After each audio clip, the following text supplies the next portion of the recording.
On Season 2 of the WCS Wild audio podcast. These are astronomical hole-outs. What you see there with the 90,000 to 100,000 walruses, I mean, that could well be half the population of walruses on the planet. That is a massive aggregation of wildlife. The impact of the film rests in its exploration of how melting sea ice in the face of climate change is upending the habitat of walrus in the Arctic. We've been capturing stories from the Arctic for most of our careers as a photographer and as a filmmaker.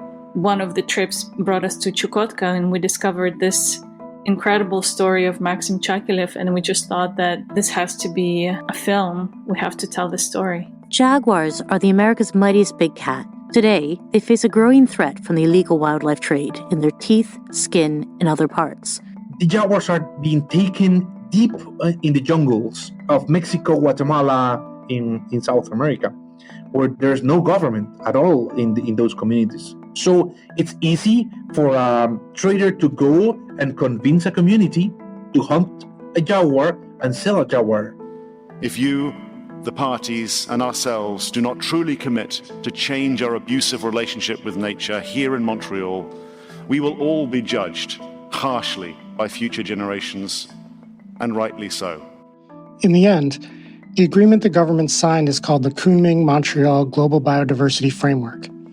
It includes key commitments like the goal of conserving 30% of lands and oceans by 2030. However, many experts agree we'll need to treat it as a floor and not a ceiling for global action.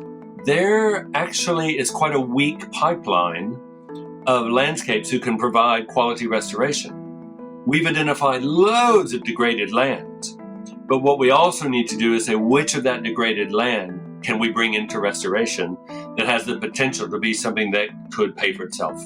The original idea for CCI started informally, an aggregation of Cambridge-based conservation groups that originally got together in a local pub to discuss how to better collaborate.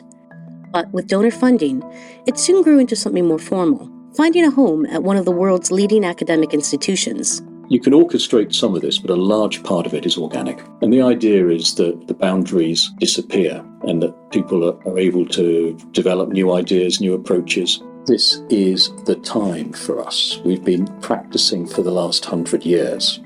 Now is the time, and we can't afford to get it wrong.